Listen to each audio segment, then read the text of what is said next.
জ্ঞাপন কৰিছোঁ। নাৰী দিৱস বা এনেকুৱা দিনবিলাকত বিভিন্ন ধৰণৰ কথা আহে। অকণমান সময়ৰ আগতে ইয়াত এগৰাকী এডভকেট নন্দিতা তালুকদাৰ বাইদেউ আছে, তেখেতে কৈ আছিল যে বহুতে কয় পুৰুষ দিৱস কিয় নাই, নাৰী দিৱস যে লাগে।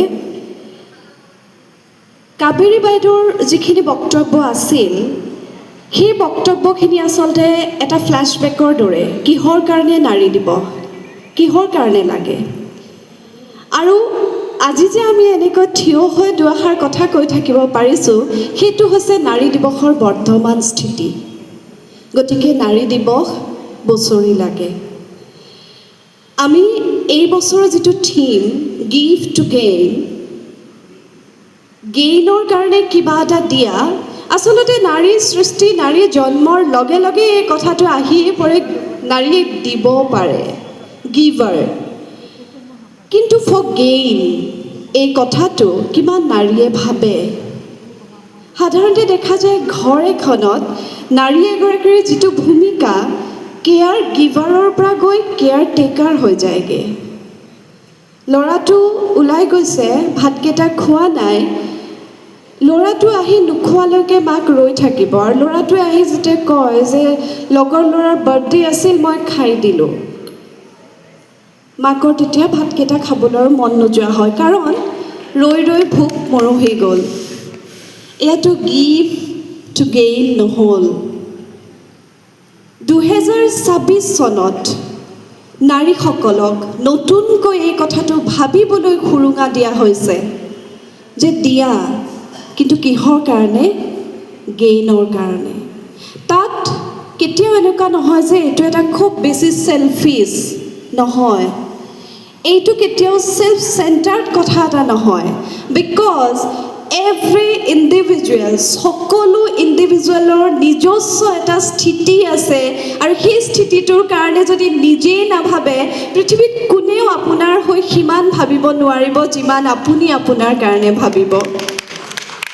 গতিকে আজি এই কথাটো আপোনালোকে প্ৰত্যেকে এবাৰ নিজক ক'ব। ঘৰত গৈ পোৱাৰ পিছত বহুতৰ এনেকুৱা হয় যে জীৱনৰ ইমানখিনি সময় গ'ল, কাৰণ মোৰ সন্মুখত যিমানখিনি মানুহ আছে তাৰ মাজত হয়তো বহুতো মোৰ মাৰ বয়সৰো আছে। বহুতে ভাবে সময় ইমানখিনি গ'ল, এতিয়া আৰু কি ভাবিম। আচলতে কি জানেনে, ভাবিবৰ কাৰণে, নিজকে অকণমান মৰম কৰিবৰ কাৰণে কোনো নিৰ্দিষ্ট সময় নাই। আমি ৰৈ থাকোঁ, কত দিন আমাক আমাৰ সন্তানে সাৱটি ধৰা নাই, আমাক আমাৰ মানুহজনে কোৱা নাই তুমি ইমান ধুনীয়া। এবাৰ নিজকে ক'ব, এবাৰ নিজকে সাৱটি ধৰিব, আৰু জাষ্ট নিজকে এবাৰ ক'ব যে মই মোক বৰ ভাল পাওঁ। সেই দিনটোৰ পৰা আচলতে আপোনাৰ নতুন জন্ম এটা হয়। আৰু নাৰী ফিনিক্সৰ দৰে, যি নিজৰ শৰীৰত আন এটা শৰীৰ ধাৰণ কৰিব পাৰে, যি জন্ম দিব পাৰে, সেই শক্তিক উপলব্ধি কৰিব পৰাৰ লগে লগে এই অবলা, দুৰ্বলা, নিৰ্বলা, অসহায় এই শব্দবিলাক কেতিয়াও আপোনালোকৰ অভিধানত দুৰ্বলতাৰ প্ৰতীক হৈ নাথাকে। আমি আমাৰ মমতাক শক্তি বুলি যিদিনাৰ পৰা ভাবিব পাৰিম, সেই দিনটোৰ পৰাই আমি কেতিয়াও নকওঁ যে মোৰ হাজবেণ্ডে মোক বহুত স্বাধীনতা দিয়ে। ফ্ৰীডম আৰু লিবাৰ্টি এই দুটা শব্দক আমি অনুধাৱন কৰিব পাৰিব লাগিব। বহুত নতুন ছোৱালীক দেখোঁ আমাৰ ওচৰলৈ আহে যে মোক মোৰ বয়ফ্ৰেণ্ডে বহুত ফ্ৰীডম দিয়ে, মই যি কাপোৰেই নিপিন্ধোঁ। বহুত বিবাহিত নাৰীয়ে কয় মোক মোৰ হাজবেণ্ডে বহুত ফ্ৰীডম দিয়ে, মই যেনেকৈ নাথাকোঁ, যি নিপিন্ধোঁ। বহুত কামত আগবাঢ়ি যোৱা নাৰীক যেতিয়া প্ৰশংসা কৰা হয় তেতিয়া কোৱা হয় যে তেওঁৰ হাজবেণ্ড ইমান ছাপৰ্টিভ কাৰণেহে তেওঁ কৰিব পাৰিছে। এই কথাটো এজন মানুহৰ ক্ষেত্ৰত কোৱা হয়নে? কাৰণ এইটো এটা গ্ৰাণ্টেড। তেওঁ মহিলা হয়, তেওঁ যদি হাজবেণ্ডক ছাপৰ্ট নকৰে কোনে কৰিব? তেতিয়াহ'লে কথাটো সাধাৰণীকৰণ কৰি কিয় চোৱা নহয় যে অলপতে আপোনালোকে জানে গোটেই আচলতে ভাৰততে এটা হুলস্থুল হ'ল মেৰী কম নামৰ আমাৰ এগৰাকী আমাক ধন্য কৰা এগৰাকী আচলতে ভাৰতীয় নাৰীক লৈ তেওঁ ডিভোৰ্চৰ প্ৰসংগটো যেতিয়া আহিলে তেওঁ যেতিয়া তেওঁৰ হাজবেণ্ডৰ বিষয়ত ক'লে তেতিয়া গৰিষ্ঠ সংখ্যক নাৰীয়ে ছ'চিয়েল মিডিয়াত লিখিলে যে এজন মতা মানুহ হৈ নিজৰ ল'ৰাৰ দায়িত্ব ল'লে তেওঁ খেলিবলৈ উলিয়াই পঠিয়ালে তাৰপিছত আজি তেওঁৰ হাজবেণ্ডে একো নকৰে বুলি এনেকুৱা কথা কৈছে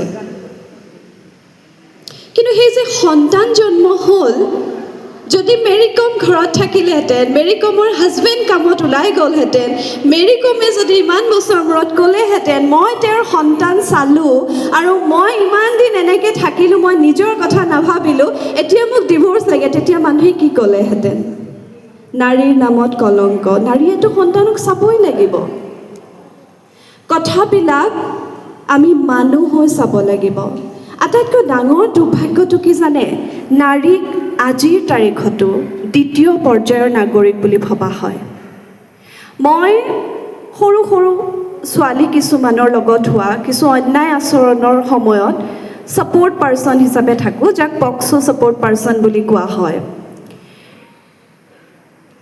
5-6 বছৰৰ ছোৱালীৰ ৰেপ হয় আৰু মাকে কি কথা কয় জানেনে এই ছোৱালীজনীক এতিয়া কোনে বিয়া কৰাব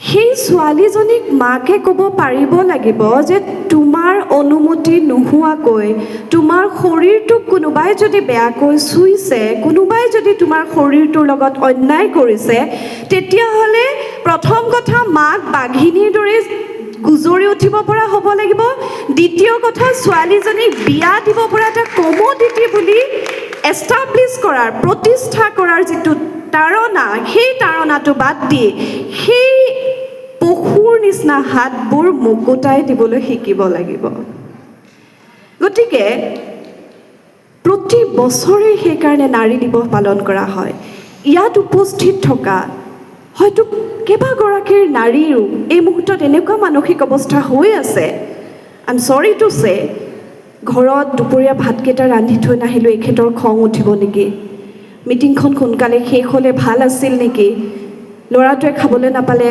বেয়া পাব আলহী অহাৰ কথা আছে মই ওলাই আহিলোঁ কিয় এদিনৰ কাৰণে আজি আমি উমেনহুড চেলিব্ৰেট কৰিবলৈ আহিছোঁ পাকঘৰৰ কাম হৈছে লাইফ স্কিল পাকঘৰৰ কাম জানো ক'ৰবাত লিখা আছে মাইকী মানুহৰ কাম বুলি তেতিয়াহ'লেতো পৃথিৱীৰ ডাঙৰ ডাঙৰ হোটেলবিলাকৰ চেফবিলাক মাইকী মানুহ হ'লহেঁতেন নহয়চোন যদি আপুনি আপোনাৰ ল'ৰাটোক এইখিনি কথা শিকাব পৰা নাই লাইফ স্কিল হিচাপে শিকাব পৰা নাই তেতিয়াহ'লে কাইলৈ আপোনাৰ ল'ৰাটোৰ কাৰণে যেতিয়া আন এখন ঘৰৰ পৰা এজনী ছোৱালী আহিব সেই ছোৱালীজনীৰ কাৰণে আপোনাৰ ল'ৰাটোৱে যেতিয়া কিবা এটা আদৰেৰে ৰান্ধিব সেই মুহূৰ্তটোত আপোনাৰ হয়তো মনত পৰিব পাৰে মোৰ কাৰণে মোৰ মানুহজনে এনেকৈ ৰান্ধিছিলনে আমি আমাৰ ল'ৰাহঁতক মই নিজেও এটা ল'ৰাৰ মাক মই সদায় সেই কথাটো বুজাবলৈ যত্ন কৰি আহিছোঁ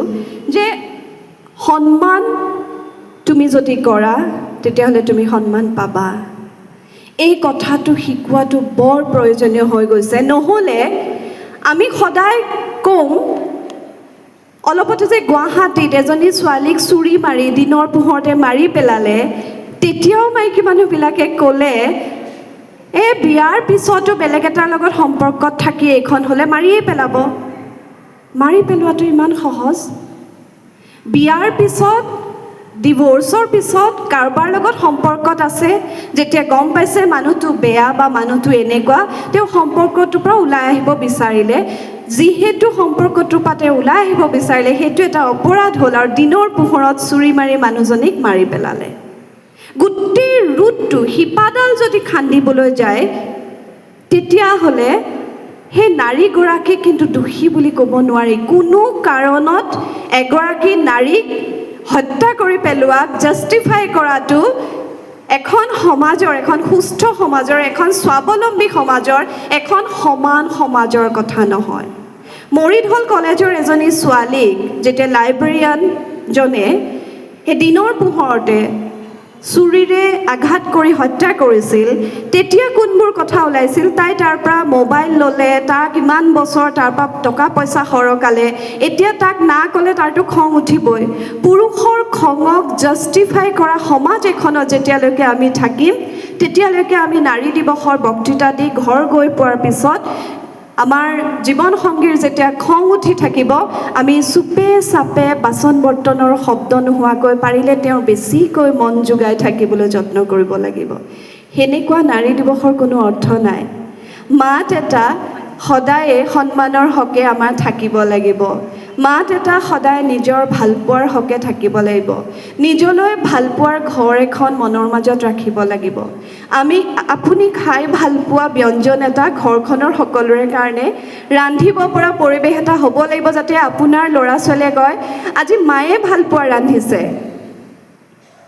কেয়াৰ টেকাৰ নহয়, কেয়াৰ গিভাৰ হওক, তেতিয়াহ'লে আপোনালোকৰ সকলোৰে গেইন হ'ব। শেষত এটা কথাই ক'ম, আজি মোৰ কাৰণে এই অনুষ্ঠানলৈ দুগৰাকী নাৰী আহিছে, আচলতে 4গৰাকী, কিন্তু দুগৰাকীৰ কথা বিশেষভাৱে ক'ম। এগৰাকী শশীপ্ৰভা খুৰীয়ে আহিয়ে কৈছে তোমাৰ কাৰণে আহিছোঁ। এগৰাকী নন্দিতা তালুকদাৰ বাইদেউ, তেওঁ কাইলৈ ৰাতিপুৱাই ফ্লাইট আছে, হায়দৰাবাদত কেছৰ কাৰণে যাব। আজি তোমাক যদি ফেলিচিটেট কৰিব মই যামেই। আৰু নন্দিতা বাৰ এগৰাকী এছিষ্টেণ্ট হেণ্ডবি, তেখেত অৰুণাচলৰ, তেখেত আহিছে। মোৰ এগৰাকী সহায়কাৰী ৰীতা, তাই আহিছে। জীৱনত এইটো বৰ ডাঙৰ প্ৰাপ্তি। মানুহ আজি অকণমান নিজকে সুধি চাব, আপোনাৰ জীৱনত অন্ততঃ 3গৰাকী মানুহ আছেনে যি আপোনাক নিস্বাৰ্থভাৱে ভাল পায়, যি আপোনাৰ কাষত নিস্বাৰ্থভাৱে থিয় দিব পাৰে, যি আপোনাৰ আটাইতকৈ আগত ক'ব যে তুমি এনেকুৱা নকৰিবা, এনেকুৱা কৰিলে তোমাৰ নোখোৱাই। প্ৰশংসক, স্তাৱক বহুত পাব জীৱনত। আপোনাৰ ভুলটো আঙুলিয়াই দিব পৰা মানুহ যদি আপোনাৰ জীৱনত আছে, আপোনাৰ কাষত মই আছোঁ বুলি ক'ব পৰা যদি মানুহ আছে, তেতিয়াহ'লে আপুনি এই জীৱনৰ আটাইতকৈ বেষ্ট ৰিৱাৰ্ডটো পাইছে, আটাইতকৈ শ্ৰেষ্ঠ বঁটাটো আপুনি কিন্তু পাইছে। এই প্ৰশ্নটো নিজক গৈ সুধিব, আৰু সেই ক্ষেত্ৰত কেতিয়াও নাভাবিব যে মোক দেখোন তেজমঙহৰ মানুহকেইটাই মৰম নকৰে। ভাবি চাওক, কোনোবা আপোনাৰ কাৰণে আছে এই পৃথিৱীত, কোনোবা নহয় কোনোবা আপোনাৰ কাৰণে আছে। সেই মানুহগৰাকীক বিচাৰি উলিয়াবলৈ যত্ন কৰক, সেই মানুহজনক বিচাৰি উলিয়াবলৈ যত্ন কৰক, সম্পৰ্কৰ ভেলুজ বুজিবলৈ যত্ন কৰক। আপুনি আজিৰ তাৰিখত আটাইতকৈ সুখী মানুহ হৈ থাকিব পাৰিব। আটাইলৈ বহুত মৰম, বহুত ধন্যবাদ। মই বৰ বিশ্বাস কৰোঁ যে ভালপোৱাৰ সমান ডাঙৰ শক্তি একো নাই। এই মঞ্চখনলৈ মোৰ সকলোবোৰ ভালপোৱা আজি দিলোঁ, আপোনালোকে ভাগ কৰি ল'ব। Thank U.